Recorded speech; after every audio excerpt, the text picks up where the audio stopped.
శ్రీమాత్రే నమః. ఈరోజు వీడియోలో ఎవరి అయితే కటిక దరిద్రంలో అంటే మరీ అంత లేకుండా అయితే ఎవరు ఉండరు. కాకపోతే వాళ్ళు ఏ పని చేసినా కానీ సక్సెస్ కాకపోవడము, లేకపోతే ఇంట్లో ఎప్పుడు నీరసంగా ఉండడము, ఏదైనా ఇంట్లో పిల్లలు కానీ ఏదైనా జాబ్కి ట్రై చేసినా జాబ్ రాకపోవడము, ఇట్లా మనము ఏదైనా లోన్స్ పెట్టుకున్న లోన్స్ రాకపోవడం, లేకపోతే మనకి ఎవరైనా అప్పులు ఇచ్చేది ఉంటుంది కదా, అంటే మనకు వేరే వాళ్ళు మనం ఎవరికో అప్పిచ్చింటాం, వాళ్ళు ఇయ్యక ఇబ్బంది పడుతుంటాం, మనకు కొన్ని అవసరాలు తీర్చుకోవడానికి కూడా ఎవరైనా అప్పు అడిగితే అప్పు మనకు పుట్టకపోవడము, ఇట్లా అంటే వీటినే కొన్ని కటిక దరిద్రము. అంటే మనం ఏ పని చేసినా మనకు సక్సెస్ అనేది లేకపోవడము, ఇంట్లో ఎప్పుడు అనారోగ్యాలు కావడము, ఇట్లా ఈ ఇబ్బందులు అనేవి చాలా అంటే ఒక్కొక్కసారి మన కర్మ అనేది మనని చాలా ఇబ్బంది పెడుతుందన్నమాట. అంటే మనము ఏదో జన్మలో చేసిన కర్మ అనేది ఈ జన్మలో అనుభవిస్తుంటాం కదా, అది మనకు తెలియక మనం ఏమనుకుంటాము అంటే ఎందుకు దేవుడు నాకు ఈ రాత రాసిండు, నా తలరాత ఇంతేనా, లేకపోతే నేను ఎంత అంటే నేను ఎన్నో అంటే గుళ్ళు తిరిగినా, అదేవిధంగా మేము పూజ చేస్తున్నాము, ఎన్నో పూజలు చేస్తున్నాము, అయినా మాకు ఫలితాలు అనేది లేకుండా పోతుంది, ఆ దేవునికి మాపై కనికరం లేదా అని కూడా చాలామంది బాధపడుతుంటారు కదా. అయితే వీటన్నిటికీ మనం చేసుకున్న కర్మనే, మనం చేసిన తప్పులే మనల్ని ఒక్కొక్కసారి ఇలా ఇబ్బంది అయితే వీటిని ఎప్పుడు మనము కర్మ అని అనుకోకూడదు అనమాట. అంటే మనం ఏమనుకోవాలి అంటే ఏదో జన్మలో మనం ఏదో తప్పు చేసినాం, ఈ జన్మలో మనం అనుభవిస్తామని ధైర్యంతో ఉండాలి. ఎప్పుడే గచ్చా కొంతమంది ఏమనుకుంటారంటే ఏదైనా చిన్న ఆపద రాగానే, లేకపోతే ఏదైనా మాట వచ్చినా కానీ వాళ్ళు అంటే సూసైడ్ చేసుకోవడానికి చనిపోవాలి అని అనుకుంటారు. అలా ఎప్పుడూ అనుకోకూడదు. ఎందుకంటే మనం ఎంత కర్మ మనము అనుభవిస్తున్నామో ఆ దేవునిపై భారం వేసుకొని పోతే మనకు ఈ వచ్చిన కర్మలన్నీ మనకు ఈజీగా వెళ్ళిపోతాయి అన్నమాట. మనం బాధపడుకుంటూ కూర్చుంటే అది ఇంకా ఎక్కువ బాధిస్తుంది. మన చేతికి చూడండి, ఏదైనా గాయం అయిందనుకోండి, మనం దాన్నే చూసుకుంటూ ఉన్నామనుకోండి, అది ఇంకా మనని ఎక్కువ బాధిస్తుంటుంది. దాని గురించి మర్చిపోయినాం అనుకోండి, అది అంటే ఆ గాయం మనకు, ఆ దెబ్బ అనేది మనకు ఉందో లేదో కూడా మనము మర్చిపోతాం అన్నమాట. అంటే మనం ఏదో పనిలో ఉంటే మనకు వచ్చేవి అందుకే ఎప్పుడే కానీ మనుషులు ఒంటరిగా ఉండకూడదు. ఒంటరిగా ఉంటే మనకు మనం చేసిన తప్పులే కానీ, మనం చేసిన పాపాలే కానీ, లేకపోతే మనం చేసిన మంచో చెడు అవన్నీ గుర్తుకొస్తుంటాయి అన్నమాట. మనిషి ఎప్పుడు అంటే ఒంటరిగా ఉండకూడదు. ఒంటరిగా ఉంటే మన మైండ్ అనేది, కొంతమంది ఒంటరిగా ఉంటే కొంతమంది ఏదో నామజపమో లేకపోతే ధ్యానంలో కూర్చుంటారు కదా, వాళ్ళు ఆ విధంగా ఉంటారు. కానీ కొంతమంది ఎట్లుంటారంటే అన్ని గతాన్ని తలుచుకుంటూ ఉంటారు, వాళ్ళకి ఇంకా ఎక్కువ బాధ కలిగిస్తుంది. అంటే ఆ బాధ వల్ల కూడా కొంతమంది మైండ్ అనేది అప్సెట్ అవుతుంది. దానివల్ల ఎందుకు ఈ జీవితం అని చనిపోవడానికి ఆస్కారం. కాబట్టి ఇలా ఎవరైతే బాధపడుతుంటారో మీ పిల్లలే కానీ, లేకపోతే ఎవరైనా సరే ఏదో మనసులో బాధపడుతుంటే వాళ్ళని ఒంటరిగా వదిలేయకండి. ఒంటరిగా వదిలేస్తే వాళ్ళు ఏదైనా ప్రమాదం చేసుకునే అవకాశాలు ఉంటాయి. కాబట్టి అలాంటి వాళ్ళని మనం ఒక కంట కనిపెట్టుకుంటూ వాళ్ళకు ఒంటరిగా లేకుండా వాళ్ళతో పాటు మనం ఉండి ఏదో వాళ్ళకు మంచి మాటలు చెప్పడము, లేకపోతే వాళ్ళతో నవ్వించడము అలా ట్రై చేస్తూ ఉండాలి. అయితే ఈరోజు పరిహారం ఏంటిదంటే, ఎవరైతే మాకు ఏవి అప్పులు పుడతలేవు, మేము ఇచ్చిన అప్పులోలు మాకు మళ్ళీ రిటర్న్ ఇస్తలేరు, మేము ఎన్నో లోన్లు పెట్టుకున్నాము అయినా మాకు లోన్లు వస్తలేవు, ఎన్నో ఇబ్బందులు మేము ఎదుర్కొంటున్నాము, మాకు పనులు లేవు, ఏదో పని కోసం వెతుకుతున్న పనులు దొరకట్లేదు, మా పిల్లలకు జాబులు రావట్లేదు, ఏదో చిన్నదో పెద్దదో ఏదో ఒక పని వచ్చినా దానివల్ల బతుకు సాధించాలన్నా మాకు ఏమవుతలేదు అనుకుంటారు కదా. ఇది ఎవరైనా చేయొచ్చు అన్నమాట, వీళ్ళని కాదు. మనకి ఏదైనా ఒక సమస్య ఇంట్లో మొదలవుతుంది అంటే ఆ సమస్య నుంచి మనం బయటపడాలంటే కూడా ఈ చిన్న పరిహారం అనేది చేసుకోవచ్చు. కాకపోతే ఈ తంత్ర పరిహారాలు చేసేట నేను చాలా వీడియోలే చెప్పినా, మీకు బోర్ అంటే ఇని బోర్ రావచ్చు. కాకపోతే ఇది నిజం. ఎందుకంటే చాలామంది కామెంట్స్ అలా పెడుతుంటారు, నేను చెప్తే కూడా ఇది అవుతుందా కాదా, ఇది నిజంగా జరిగిందా జరగలేదా అని కామెంట్స్ పెడుతున్నారు. అందుకే ఈ తంత్ర పూజలు చేసేటప్పుడు మనం ఎప్పుడే కానీ నమ్మకంతో చేయాలి. నమ్మకం లేకపోతే చేయకూడదు. నమ్మకం లేకుండా చేస్తే అది మంచిగాక మనకు ఒక్కొక్కసారి చెడు కూడా జరుగుతుంది. అందుకే చేయాలి, ఇది ఈ తంత్రం నేను చేయాలి అనుకున్నప్పుడు ఇది నాకు ఇంకా జరిగింది అనుకొని చేస్తే మనకు అది 100% మనం చేసే పరిహారం అనేది మనకు ఫలిస్తుంది అన్నమాట. మీరు ఏంటంటే ఒక శుక్రవారం రోజు భుజపత్రి, ఈ భుజపత్రి అనేది మనకు ఈ అంటే కొన్ని తంత్రాల్లో ఈ భుజపత్రి కూడా మనం ఒక వ్యక్తి అంటే ఎవరు దొంగ అనే విషయాన్ని కూడా మనము ఈ తంత్రశాస్త్రంలో ఉందన్నమాట.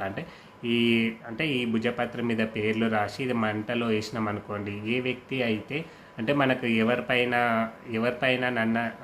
పలానా వ్యక్తి దొంగతనం చేసిండు, ఆ వ్యక్తి పేరు ఆ భుజపత్రం మీద రాసి దాన్ని మంటలో వేస్తే పేరు కాడికి కాలకుండా అలాగే ఉంటుంది. ఈ భుజపత్రి అనేది చాలా పవర్ఫుల్ అనమాట. ఇది మీకు దొరకకపోతే ఎక్కడైనా పూజా స్టోర్లో ఉంటుంది, లేకపోతే ఈ ఆయుర్వేదిక్ మందులు అమ్ముతారు కదా వాళ్ళని అడిగినా, లేకపోతే మనకు రోడ్ల పక్కల అప్పుడప్పుడు వీళ్ళు ఆకులు అవన్నీ అమ్ముతుంటారు కదా ఆయుర్వేదిక్ వాళ్ళు, వాళ్ళని అడిగినా కానీ ఈ భుజపత్రి అనేది మనకు తెచ్చిస్తారనమాట. మీరు ఏదో విధంగా ఈ భుజపత్రి అనేది సంపాదించుకోండి. ఇది మనకు పల్లెటూళ్ళలో కూడా దొరుకుతుంది, ఎవరిని అడిగినా కానీ తెచ్చిస్తారు. ఇది చాలా అరుదుగా దొరుకుతుంది. అయితే మీకు 100% అయితే ఆయుర్వేదిక మందులు అమ్మే వాళ్ళతోటి మాత్రం ఈ భుజపత్రి ఖచ్చితంగా దొరుకుతుంది వాళ్ళతోటి. ఈ శుక్రవారం రోజు ఈ భుజపత్రి కొన్ని అరటి చెట్టు వేర్లు, అదేవిధంగా మనకు గరిక తెలుసు కదా, గరిక వేర్లు, ఈ వేర్లు తెచ్చుకొని మీరు ఈ భుజపత్రి మీద మీ భుజపత్రి తెచ్చుకున్నారు కదా, భుజపత్రి తెచ్చుకున్న తర్వాత మీరు ముందు రోజే లేదా శుక్రవారం రోజైనా ఉదయమే మధ్యాహ్నం వరకు తెచ్చుకొని సాయంకాలం మీరు ఏం చేయండి అంటే, ఒకవేళ మీరు ముందే తెచ్చుకున్నా కానీ దాన్ని శుక్రవారము ఉదయము మీరు ఈ తంత్రం అనేది చేయొచ్చు. భుజపత్రి తీసుకొని ఈ వేర్లు, మనం అరటి చెట్టు వేర్లు, అదేవిధంగా ఈ మనకు గరిక చెట్టు గరిక కూడా ఎక్కడ పడితే అక్కడ దేకని, అంటే తొక్కుల తోవ లేకుండా గరిక, ఎందుకంటే మనకి ఎక్కడంటే అక్కడ మొలుస్తుంది కాబట్టి ఎవరు తొక్కని తోవాలా, లేకపోతే మనకు గుడిల దగ్గరనో ఎక్కడో దగ్గర ఉంటుంది కదా అక్కడదేంటి, ఎందుకంటే బయట అంటే మూత్రాలు పోయడము, తొక్కడము, కుక్కలు తిరగడము, కుక్కలు మల విసర్జన, పందులు తిరగడం, ఇలాంటి తోవలు లేకుండా చాలా పవిత్రమైన తోటి ఈ గరిక వేర్లు అనేది తెచ్చుకోండి. తెచ్చుకున్న తర్వాత శుక్రవారం రోజు మీ పూజా మందిరంలో కూర్చోండి. అదేవిధంగా ఒక వెండి తాయిత లేదా రాగి తాయిత మీకు ఏది అవైలబుల్ ఉంటే అది, మీకు వెండిదైనా సరే మనకు, లేదా రాగి తాయితలు తెలుసు కదా, అదేవిధంగా ఎరుపు రంగు పట్టు దారము, ఇవన్నీ తీసుకొని మీరు మీ కులదైవము లేదు మీ ఇష్టదైవం లేదు మీ కులదైవం మాకు తెలియదు అనుకున్న వాళ్ళు లక్ష్మీదేవి ఫోటో పెట్టుకొని, లక్ష్మీదేవి లేదా లక్ష్మీనారాయణల ఫోటో ముందల పెట్టుకొని ఇవన్నీ అక్కడ పెట్టి మీరు అమ్మవారికి మీరు ధూపదీప నైవేద్యాలు ఏదో పండో ఏదో నైవేద్యం పెట్టి మీరు ఏం చేయాలంటే భుజపత్రి తీసుకొని అదే అష్టగంధంలో కొద్దిగా ఆవు నెయ్యి వేసి దాన్ని పేస్ట్ లాగా చేసి ఒక దానిమ్మ చెట్టు పుల్ల తీసుకొని ఈ భుజపత్రి ఎంత ఉండాలి మనకు అంటే ఇంచున్నర, అంటే అంగుళంన్నర అంటే ఇంచున్నర తీసుకొని మనము 9 డబ్బాలు గీవాలన్నమాట.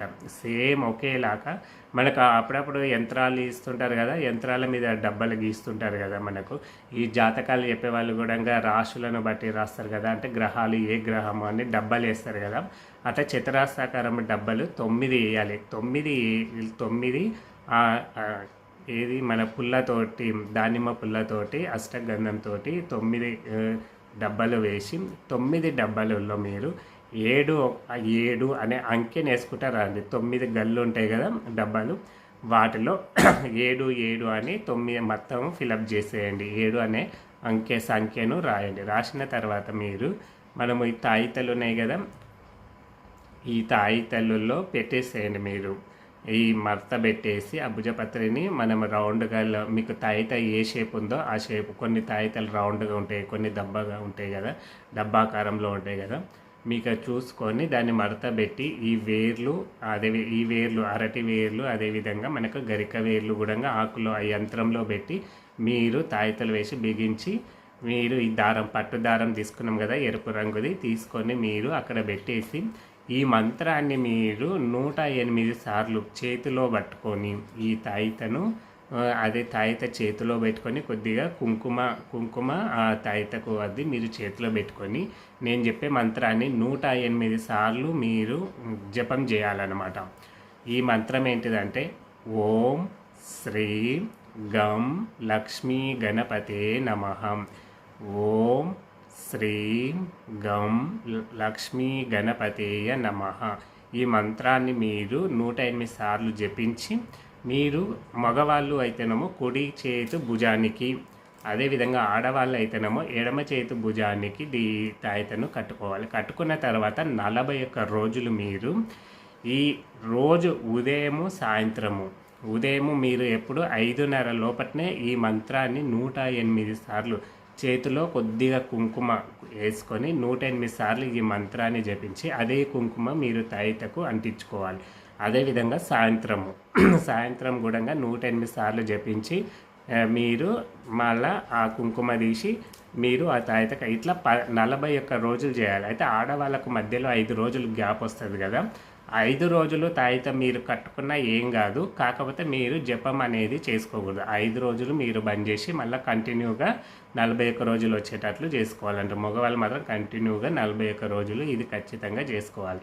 మీరు ఈ జపం కరెక్ట్ చేసుకుంటూ ఉంటేనే ఆ తాయిత యొక్క పవర్ పెరిగి మీరు ఏ పని చేసినా కానీ మీకు సక్సెస్ అనేది వస్తుంది. మీరు ఎవరైనా సరే మీకు అప్పులు ఇచ్చేవాళ్ళు ఇంటికి పోతే మీకు రుణం వాళ్ళు మొత్తం ఇవ్వకుండా ఏదో కొద్దిగానైనా మనకు ఇచ్చి పంపిస్తారనమాట. ఇది చాలా పవర్ఫుల్. కాకపోతే ఈ 41 రోజులు మీ ఇంటికి ఎవరైనా బిచ్చగాళ్ళు వస్తుంటారు కదా, ఎవరైనా ఏదైనా వచ్చి అడిగితే లేదు అని అనుకోకూడదు. ఎందుకంటే మనకు ఏదో ఒక రూపంలో మనకు అమ్మవారే కానీ మనం నమ్మిన దేవుడు, మనం ఏ దేవుని అయితే నమ్మినామో ఆ దేవుడు మన ఇంటికి వచ్చే అవకాశం ఉంది మనం భక్తితోటి చేస్తే. కాబట్టి లేదు అనకుండా మనకి ఏదో తోచిందో ఇంత అన్నమో లేకపోతే 10 రూపాయలు ఏదో దానం అయితే ఖచ్చితంగా ఇవ్వాలన్నమాట. లేదు అనే మాట మనకు రాకూడదు.